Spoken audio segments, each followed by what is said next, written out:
다 가신 시설인 방법은 거의 되어라 차기 미국 기본 재능 테마에 난제자들 무리 거의 이미 시야지 가르쳐 버리지 거의 되어라 차기 미국 기본 재능 테마에 난제자들 무리 거의 이미 때문에 당하게 걸으셔야지 당하 아건지 거의 이미 걸으셔야지 쓰면 되겠죠.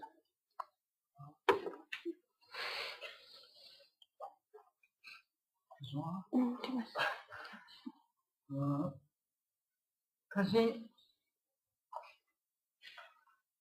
하는 것이 선지지 고방토야 비주진이야 이게 지지 예된지 중에 이런 거 지요 이게 제교신이 돈을 제 얘네야 다돈 선제만 통해서 가르치어서는 안 교신이 더 남아야 돼. 더 남아야 돼. 그래서 말이야. 그러지. 아주 좀 다들 선지지 고방토면 돼야 가르치어서는 선지지 고방토를 같이 지키기 진짜 지시요.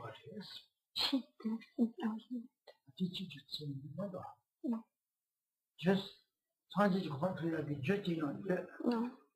예된지 중에 미루지 붙이요.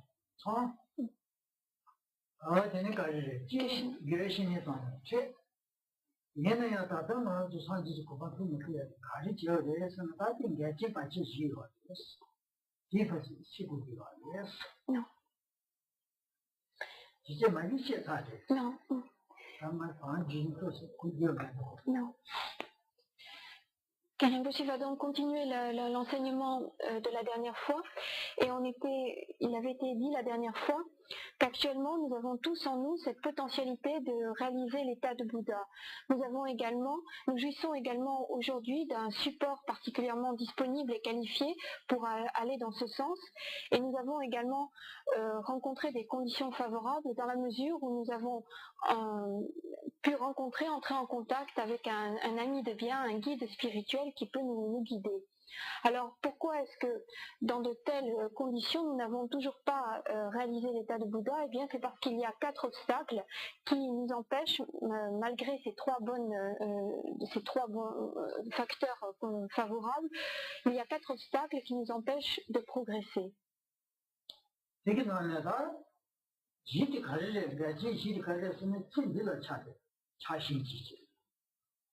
Non. 거의 대화를 잡을 자신 있지. 근데 수지 지다버지로 와. 가와 수지 지다. 그것이 두려워. 저 다시 먹어요. 근데 수지 지다버지로 와. 제가 진짜로 잡을 자신 지레지. 거의 대화를 잡을 자신 지레지. 니지. 라데로 또 잡을 자신 지레지. 당근. 뭐지? 아니 선지지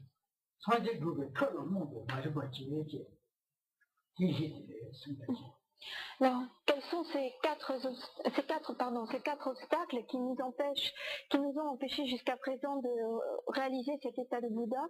Bien, le premier, c'est l'attachement que nous éprouvons vis-à-vis de cette vie-ci. Le deuxième, c'est de façon plus générale l'attachement que nous avons vis-à-vis des plaisirs du samsara, des plaisirs du cycle des existences. Troisièmement, c'est le fait que nous pensons avant tout à notre propre intérêt, nous agissons en pensant tout d'abord à nous-mêmes. Et le quatrième obstacle, c'est l'ignorance. C'est l'ignorance qui nous empêche de progresser spirituellement.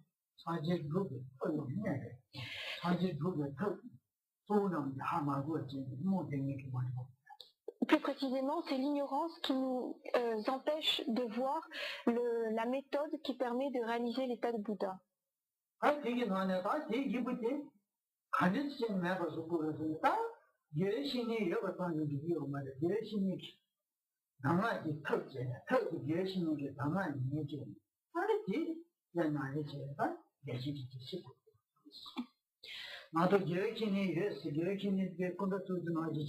나가다니 님은 거지 가지요. 아 계획이네 소리. 이제 가지세야기 특히 계획이네 게 남아지 내지 않는 식으로 말이지. L'antidote, le remède qui va nous permettre d'éliminer, d'éradiquer totalement, d'éliminer ces 4 obstacles, eh bien c'est les instructions données par le guide spirituel, par l'ami de bien.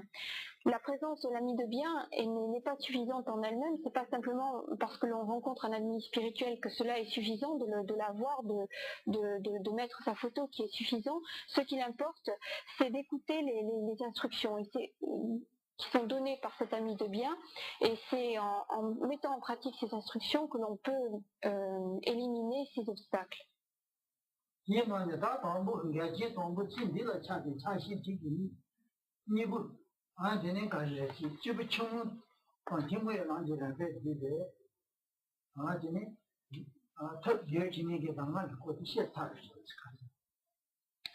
En ce qui concerne le premier obstacle, c'est-à-dire l'attachement que l'on éprouve vis-à-vis de la vie présente, eh bien, les instructions qui vont permettre d'éliminer cet obstacle, ce sont les instructions qui sont données pour les êtres de motivation inférieure, c'est-à-dire dans la partie commune aux êtres de motivation inférieure. Et ceci a déjà été expliqué.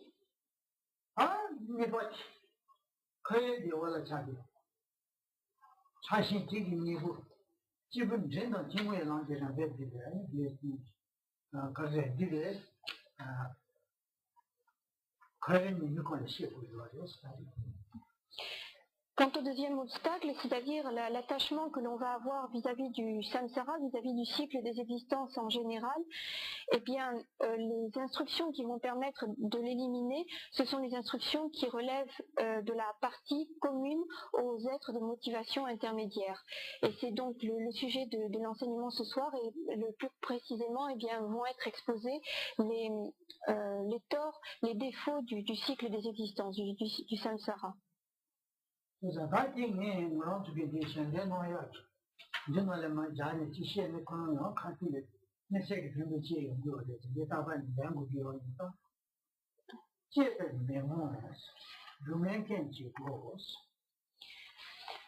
la mesure où le texte, l'essence de la voie progressive est récitée très fréquemment, au moins à chaque enseignement, Kenrinpoché voudrait à chaque fois relier cet enseignement à ce texte pour que cela soit encore plus bénéfique. Donc,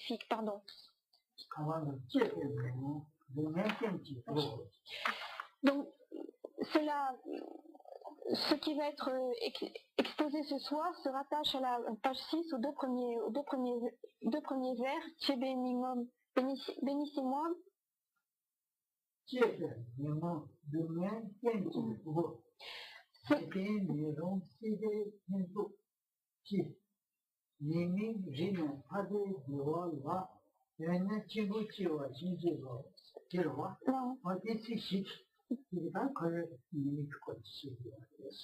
Les 4 premiers vers que l'on trouve dans cette page 6, c'est-à-dire bénissez-moi afin que soit engendrée en moi l'aspiration profonde au bonheur de la libération, comprenant que les imperfections des prospérités du monde sont la porte de toutes les souffrances, que leurs jouissances n'apportent jamais la satisfaction et qu'elles ne sont pas dignes de confiance. Alors ces 4 vers sont à mettre en relation avec le fait qu'il faut arriver à éliminer en nous l'attachement vis-à-vis du cycle des existences.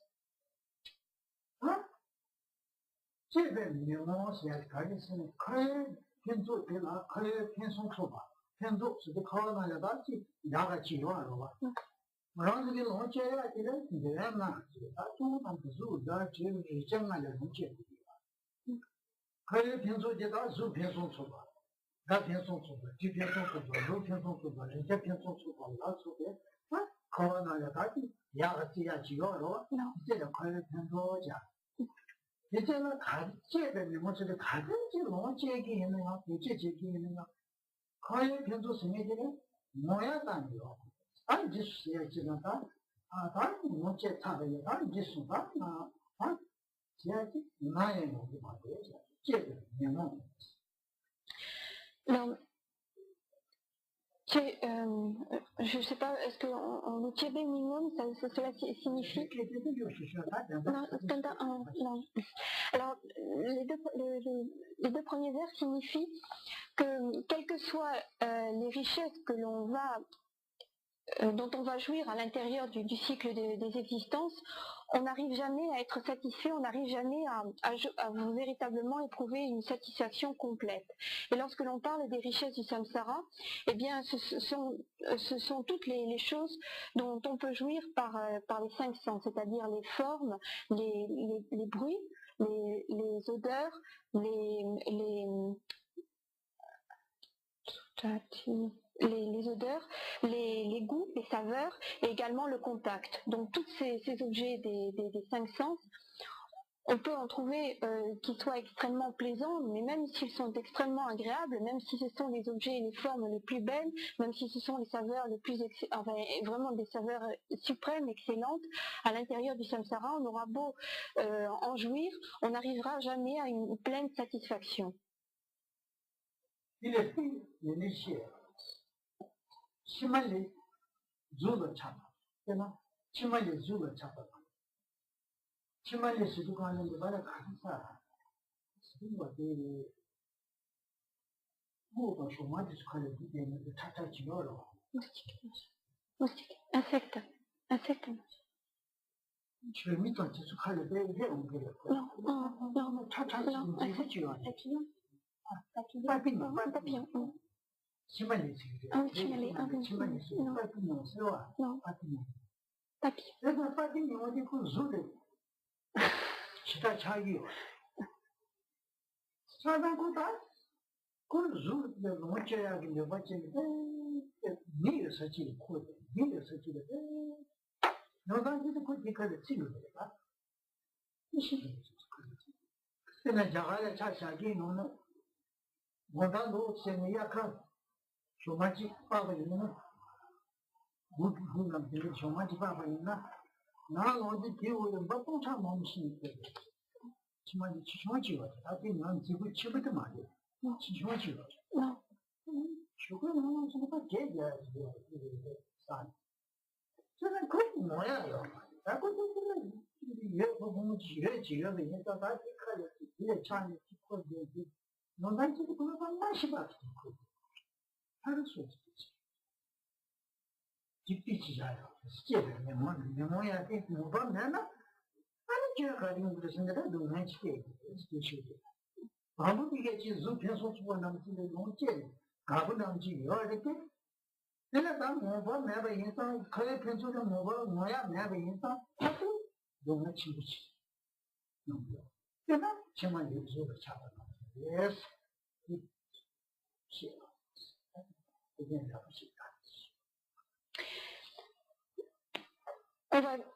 On va donc éprouver un attachement très grand vis-à-vis de ces objets d'essence, par exemple vis-à-vis de la forme, et donc essayer de jouir de ces objets qui suscitent en nous cet attachement, cette attirance. Et on aura beau essayer d'en jouir, d'expérimenter les plaisirs que peuvent procurer ces objets, eh bien on n'arrive jamais à une complète satisfaction et en plus cela suscite pour nous de la souffrance. Et pour illustrer cela, eh bien on donne l'exemple de ces papillons, de ces tout petits papillons, de ces petits insectes qui sont attirés par la lumière, par une lampe. Et cette forme les attire, ils s'approchent et ils ont l'impression d'en jouir quand ils s'approchent de façon très proche de cette lampe, et ils en jouissent, ils s'en approchent tellement, ils veulent tellement en jouir qu'ils finissent par en mourir, ils sont brûlés par la lampe. Et Karimbochi disait qu'en Inde notamment, le soir lorsque l'on allume une lumière au-dessus de la porte, le lendemain matin quand on ouvre la porte, eh bien en Inde, oui. En été. Pardon, en été.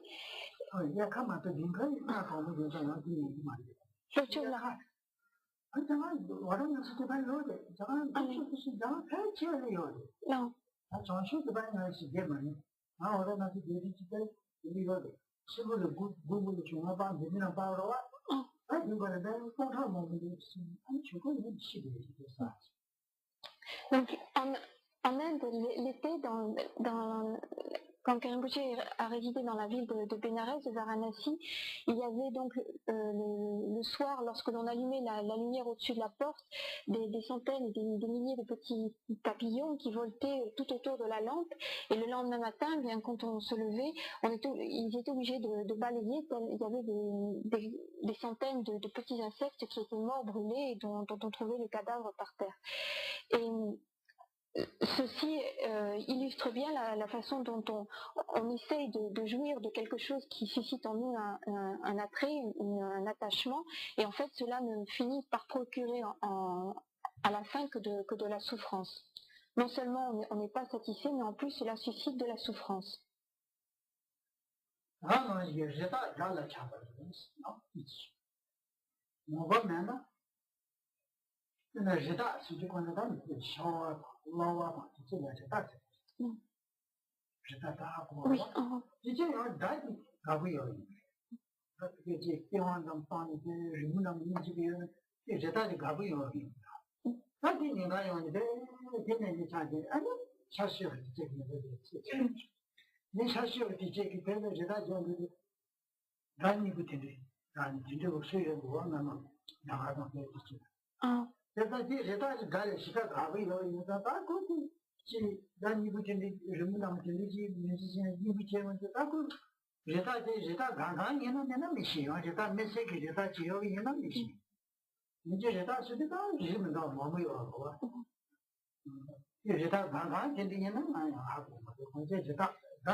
On donne également comme exemple les bêtes sauvages qui sont attachées, attirées par le bruit, par la musique plutôt, par le son, par la musique, et qui vont aller jusqu'à se faire tuer, simplement pour pouvoir écouter encore plus cette musique, parce qu'elle n'arrive jamais à la satisfaction. Donc elles continuent à écouter jusqu'au point où elles se feront tuer. Alors elles se feront tuer parce que les chasseurs, connaissant cet attachement, cette attirance qu'ont ces bêtes sauvages pour la musique, vont justement jouer de ces instruments, et certaines bêtes sauvages sont particulièrement attirées par cette musique.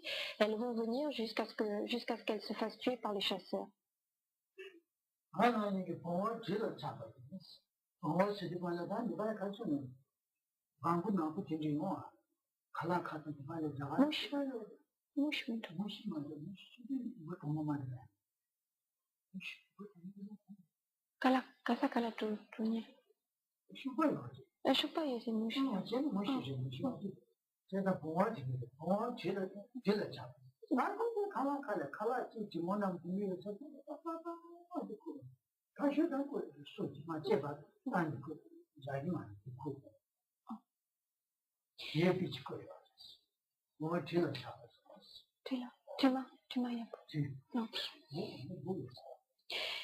On donne pour exemple d'attachement aux odeurs, aux parfums,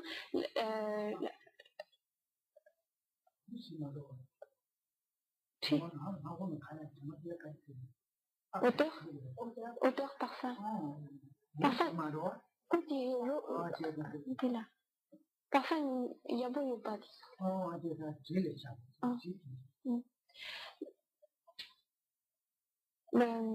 On donne pour exemple d'attachement aux parfums ou aux odeurs l'exemple des mouches. Et les mouches donc vont d'endroit en endroit, de plat en plat, de nourriture en nourriture, d'aliment en aliment, et elles vont faire ainsi jusqu'à ce que finalement elles trouvent la mort, parce qu'elles n'éprouvent jamais de satisfaction. Elles continuent toujours à essayer de jouir de cette odeur, de jouir de ce parfum, et comme elles n'éprouvent pas de satisfaction, elles n'arrivent pas à être satisfaites, et bien elles continuent toujours jusqu'à ce qu'elles trouvent la mort.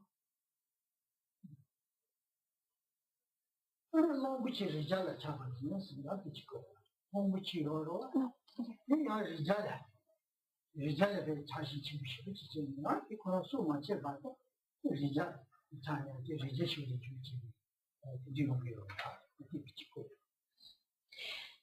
En ce qui concerne l'attachement au contact, eh bien on donne l'exemple de l'éléphant qui peut aller jusqu'à la mort, jusqu'à disons rencontrer la mort, simplement parce qu'il est attaché aux sensations de contact agréables, et puis comme il n'arrive jamais à être satisfait, à éprouver une complète satisfaction, eh bien il persiste toujours à rechercher cette sensation de contact agréable jusqu'à trouver la mort.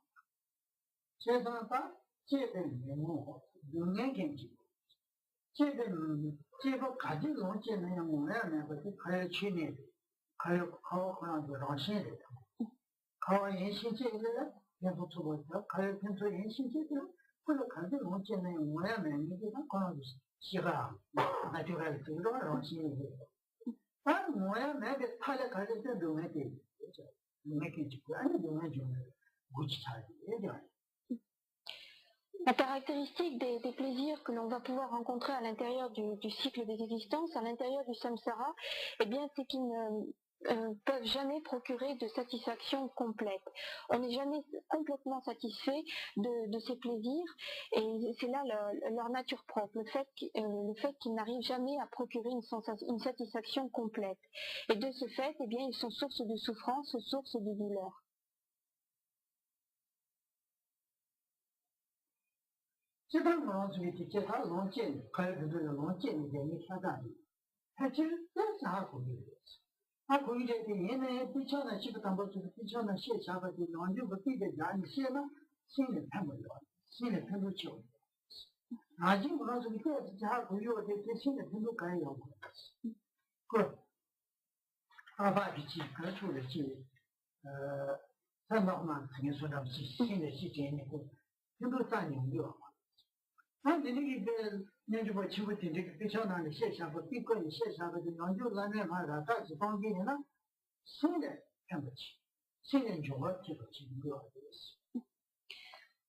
Nous sommes tous actuellement à l'intérieur du cycle des existences, et nous avons donc pour la plupart déjà nous sommes déjà un petit peu aperçus du fait que tous les plaisirs que nous rencontrons à l'intérieur de ce samsara ne procurent pas une satisfaction complète. Donc nous avons déjà une idée là-dessus, nous en avons déjà un petit peu pris conscience. Mais malgré tout, eh bien le fait d'entendre ce point exposé par le maître, le fait également que soient donnés des exemples qui ont été trouvés par de grands maîtres, par de grands yogis, eh bien cela peut nous aider à prendre mieux conscience de cet état de choses. Autrement, on a l'impression en quelque sorte, on n'y réfléchit pas vraiment. On se dit c'est quelque chose de normal, je ne suis pas satisfait, mais finalement on ne réfléchit pas par rapport à cette situation. Lorsque l'on entend le maître en parler, lorsque l'on entend ses instructions, lorsque l'on entend les exemples donnés par ces grands ascètes, par ces grands maîtres, eh bien ça peut nous permettre d'avoir un changement, une modification dans notre façon de parler.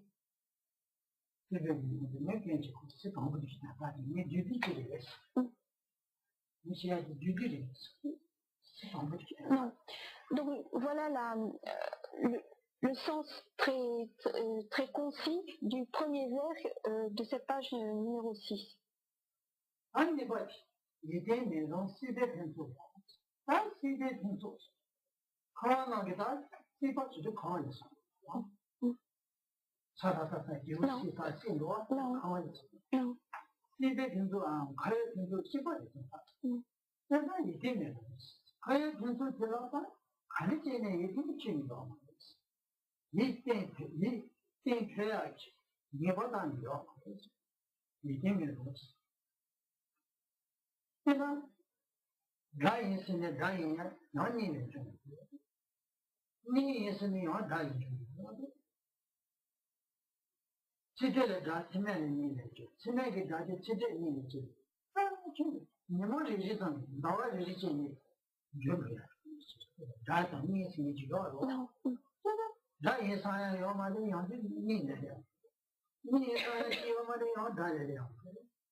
Quant au deuxième vers, son sens est le suivant. Toutes les richesses que l'on va pouvoir rencontrer à l'intérieur du cycle des existences, les richesses, ça peut entendre de façon générale tous les plaisirs, toutes les richesses et sensations agréables que l'on va pouvoir rencontrer à l'intérieur du cycle des existences, eh bien elles ne sont pas fiables, c'est-à-dire on ne peut pas s'appuyer avec certitude dessus. Et l'exemple qui est donné, c'est de considérer quelqu'un comme un ami. Or, l'amitié, eh bien, cette richesse qu'on pourrait trouver à l'intérieur du samsara, cette amitié n'est pas fiable. Un jour, quelqu'un est notre ami, et puis le mois prochain, il se peut qu'il devienne notre ennemi, ou bien l'année prochaine, et puis un ennemi, lui, pourrait peut-être devenir notre ami demain, ou le mois prochain, ou l'année prochaine. Donc, il y a sans cesse du changement et des modifications. Et de ce fait, eh bien, il n'y a aucune certitude. On ne peut pas s'appuyer sur ces choses que l'on rencontre à l'intérieur du samsara, sur ces richesses que l'on peut rencontrer à l'intérieur du samsara. Et l'exemple des amis, l'exemple de l'amitié illustre cela, mais il en est de même pour toutes les richesses, pour tous les plaisirs que l'on va trouver à l'intérieur du samsara. Ils n'ont aucune certitude, aucune fermeté. On ne peut pas s'appuyer dessus.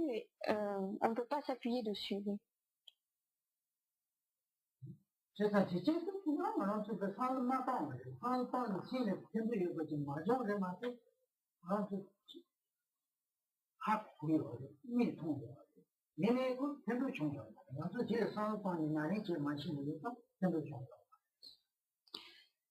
Là encore une fois, c'est quelque chose, ce sont des situations que nous avons déjà rencontrées, c'est-à-dire que nous sommes déjà un petit peu aperçus de ce manque de certitude, de fiabilité des choses que l'on rencontre à l'intérieur du samsara.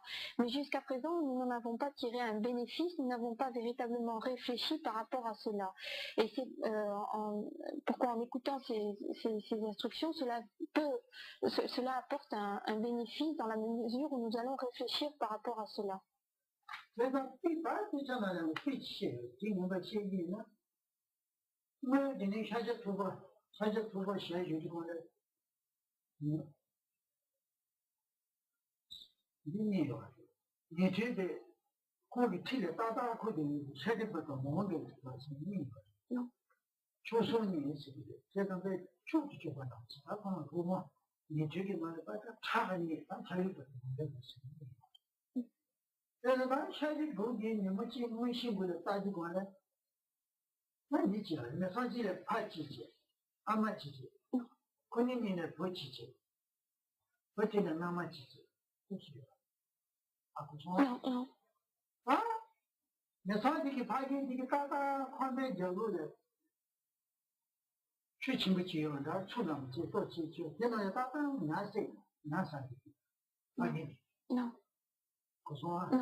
Non, non, non. Il va Kalasu.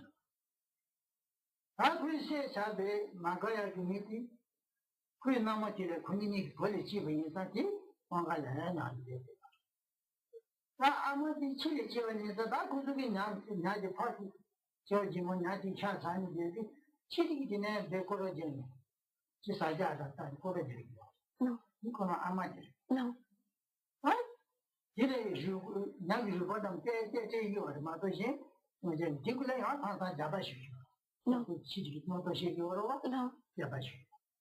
Why did you have a machine with the Taliban? I shall do somebody. I shall mine with a Jabashi. No. Corona Magaya, Tati Pongalana, or Chimchi, let's ask. No.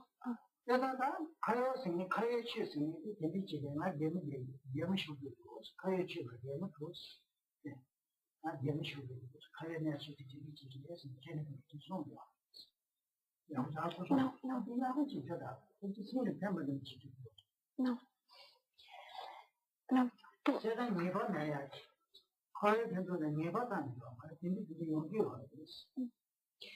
Pour illustrer le manque de fermeté, le manque de sûreté par rapport aux événements que l'on rencontre et aux richesses que l'on peut rencontrer à l'intérieur du samsara, Karen Rinpoché donne cet exemple qui est tiré donc du canon, qui est la parole du Bouddha. Auparavant, le Bouddha était entouré d'un certain nombre de disciples, et parmi ces disciples, il y en avait deux particulièrement importants, qui étaient Shariputra et Moggallana. Et un jour, alors qu'il se promenait, Shariputra, qui de par ses réalisations avait disposé des pouvoirs extraordinaires, en arrivant auprès d'une famille, auprès d'une maison, a vu la chose suivante. Il y avait donc une famille qui vivait au bord d'un petit étang, et le père de cette famille passait ses journées à pêcher du poisson. Et puis il avait un fils qui avait une épouse, et un jour cette épouse a eu des relations avec un autre homme qui habitait un petit peu plus loin. Et lorsque le fils s'est aperçu de l'affaire, eh bien il a tué cet homme qui avait eu des relations avec sa femme. Et puis le père est mort.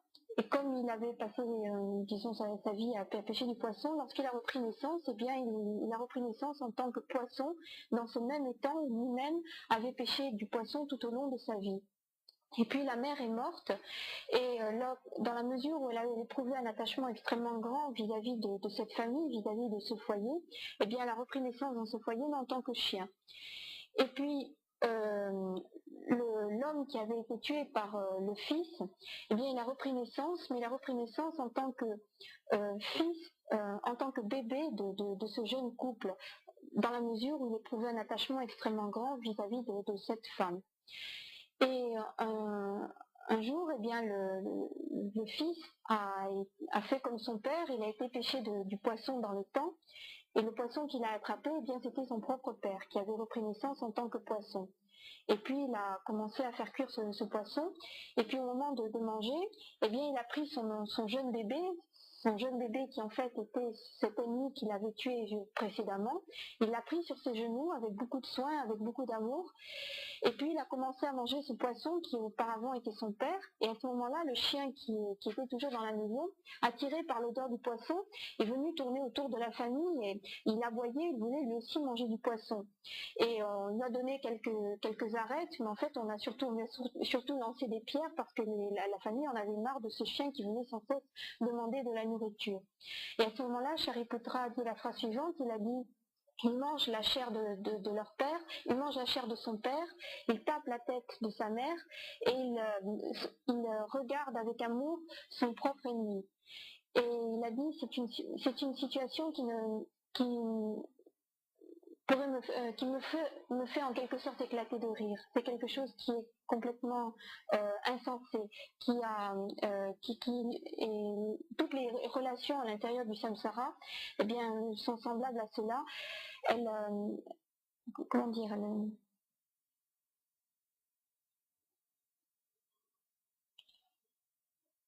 Elles étaient insensées au point de le faire éclater de rire, tellement c'était un petit peu aberrant de voir ce type de relation.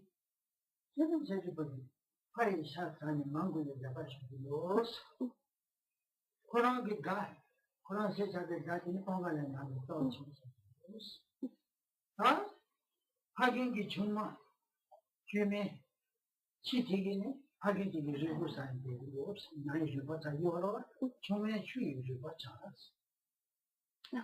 하게되게 주면서 치리치인데 어디 봐.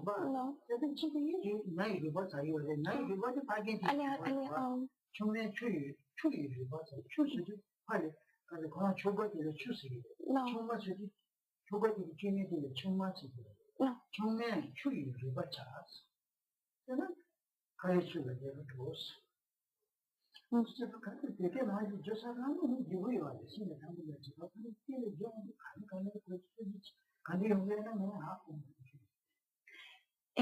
donc Shariputra a dit, le père, il mange la chair de son père, il tape la tête de sa mère, il tient avec beaucoup d'amour sur ses genoux son ennemi, et la femme est en train de manger, de curer les os de son mari, dans la mesure où le chien était en train de curer les arêtes du poisson qui en fait était son propre mari auparavant.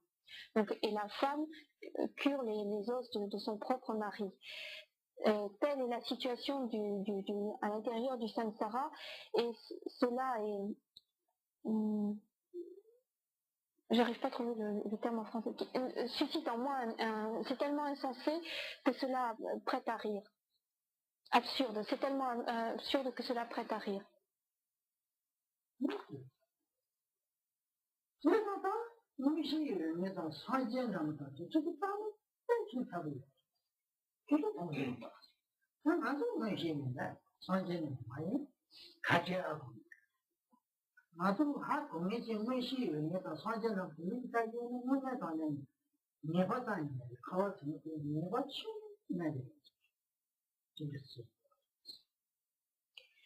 Pour ceux qui sont dotés de ces pouvoirs extraordinaires, ou bien pour ceux qui ont réalisé l'état de Bouddha, lorsqu'ils considèrent les relations à l'intérieur du samsara, eh bien ils peuvent observer ce type de situation, c'est-à-dire des situations complètement absurdes,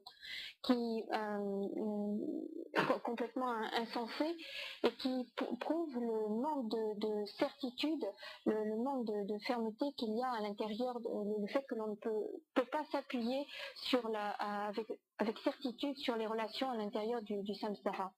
Actuellement, puisque nous n'avons pas, pour la plupart, nous ne sommes pas dotés de ces pouvoirs extraordinaires, nous n'avons pas encore réalisé l'état de Bouddha, eh bien nous ne sommes pas capables de voir ce qui se passe véritablement au niveau de ces relations, mais si nous avions ces pouvoirs, eh bien nous pourrions observer ce type de situation.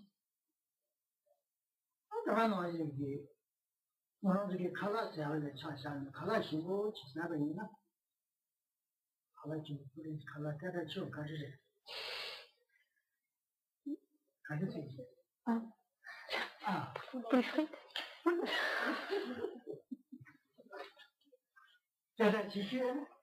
Oui, ça me fait.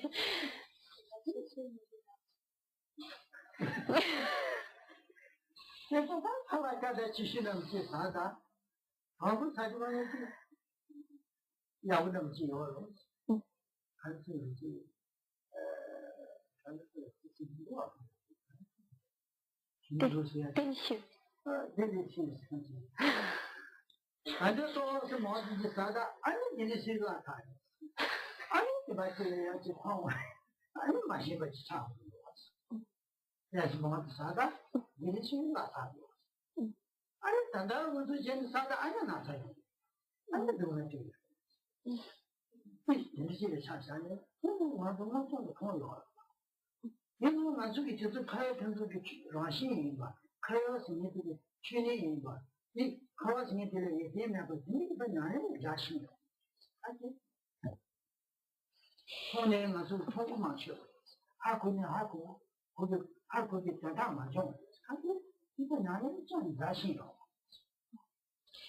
Il y a également un autre exemple qui est donné, et là c'est une situation que nous pouvons observer, que nous avons même expérimenté nous-mêmes assez souvent, c'est par rapport à un repas qui est bon, une nourriture qui est excellente.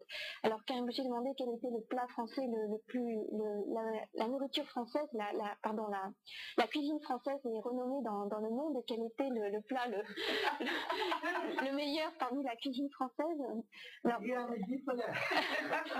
donc, vous imaginez un plat particulièrement succulent, quelque chose de très bon. Donc au début, lorsqu'on va y goûter, eh bien, on va trouver ça vraiment délicieux, extrêmement succulent, très, très bon. Et puis si on en mange souvent, si on en mange beaucoup, eh bien, au bout d'un moment, finalement, on finira par trouver que ce n'est pas aussi délicieux que cela, et on finira par perdre ce goût délicieux. Peu à peu, il va finir par s'atténuer. Et si on insiste, si on continue à manger beaucoup cette nourriture qui au départ était succulente, mais on risque même de finir par tomber malade. Et ça, c'est un autre exemple qui est donné pour illustrer ce manque de certitude, de stabilité des plaisirs, des sensations agréables que l'on expérimente. Alors, quand je me suis dit, c'est quelque chose qu'on a expérimenté sous soi-même, peut-être déjà, ou au moins que l'on a déjà pu voir. Mais même si l'on a vu cette situation, même si on l'a expérimenté, eh bien on n'en a pas encore tiré parti, dans la mesure où on n'a pas analysé cela pour comprendre que c'était en fait une caractéristique générale à toutes les sensations agréable, à tous les plaisirs, à toutes les richesses à l'intérieur du samsara. Donc c'est quelque chose que l'on a vu, que l'on a pu expérimenter, mais on n'en a pas tiré une analyse, on ne l'a pas utilisé pour le mettre en pratique et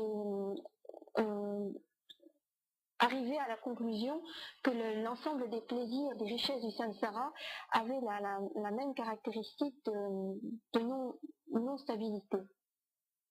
세상은 그런 공부되는 어째는 여랑 지금 어쩌다 여태야지 거만 여태야지 이제 그가 준비지 사실 그만은 이제 그게 하다는 사실 거의 되어 아무 여에 뭐지가 되냐 다른 소소는 그 분명히 자장 집어 그 이제 이런 줄로 들어와 아니 분명히 뭐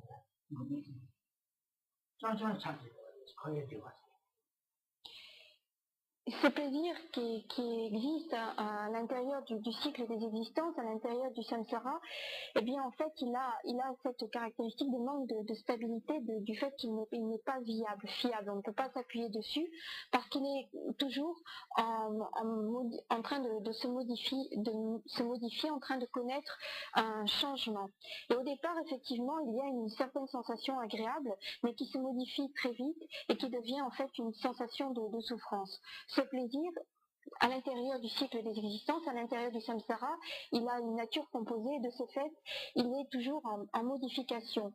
Et bien, il se transforme et devient souffrance. Quel que soit ce plaisir, quelle que soit ces sensations plaisantes.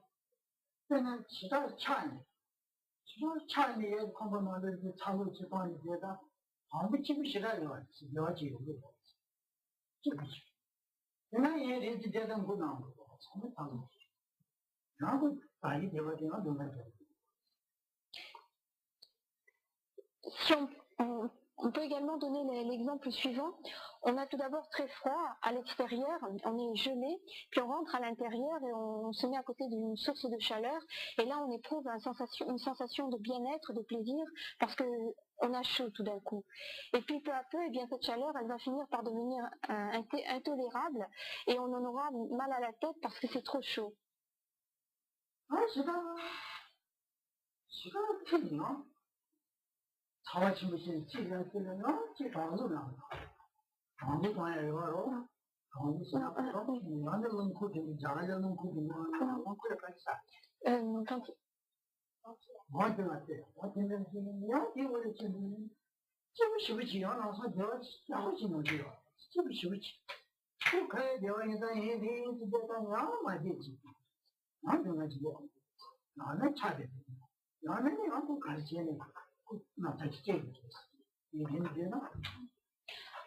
Alors on souffre de la chaleur beaucoup trop.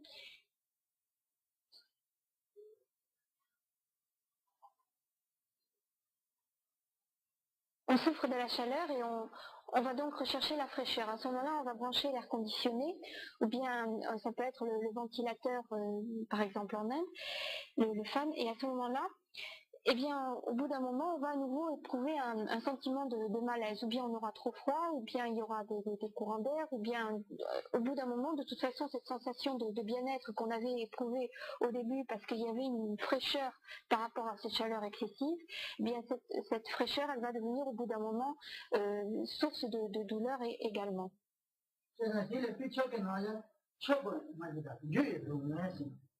Marandiki devate yaki koye devate njoye dume si nipa yo. Dume yeto si nima yo, mini njoye dume. Ko dume ki njo dume chi nipa, njoye dume si nipa sa. Dume ki data na re si nipa yo. Kisho nale njoye dume, koye dume chi le sha yo. Koye devate.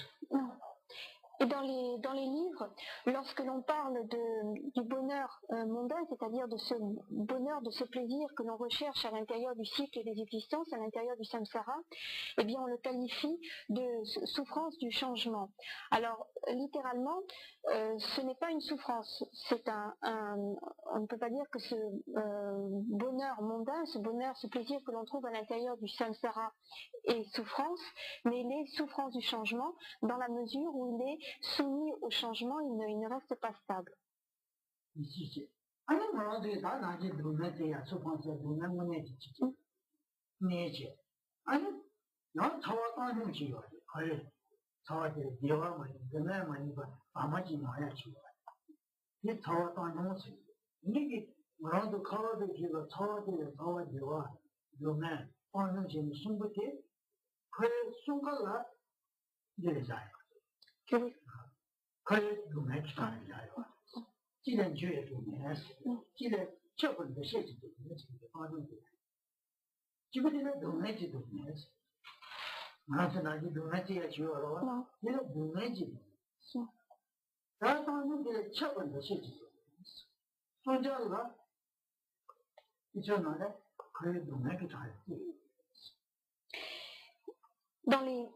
Dans les livres, on parle de la souffrance, de la douleur que l'on trouve à l'intérieur du samsara, à l'intérieur du cycle des existences.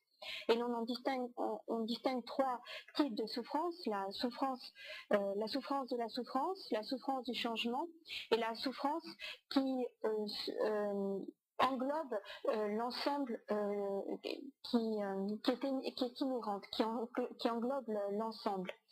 En ce qui concerne la souffrance de la souffrance, eh bien, ce sont toutes les sensations pénibles, douloureuses.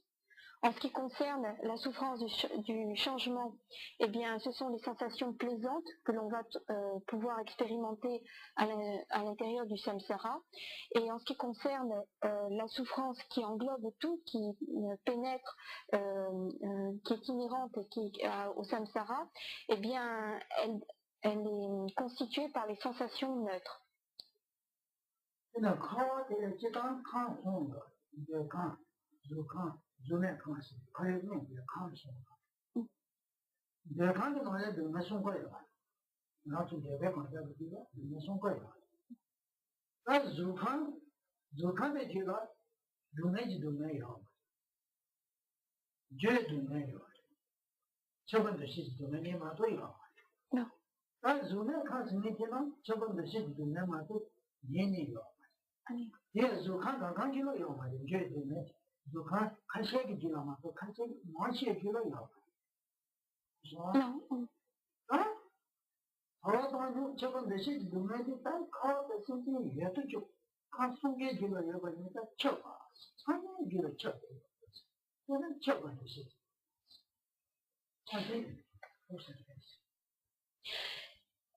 Lorsque l'on prend l'ensemble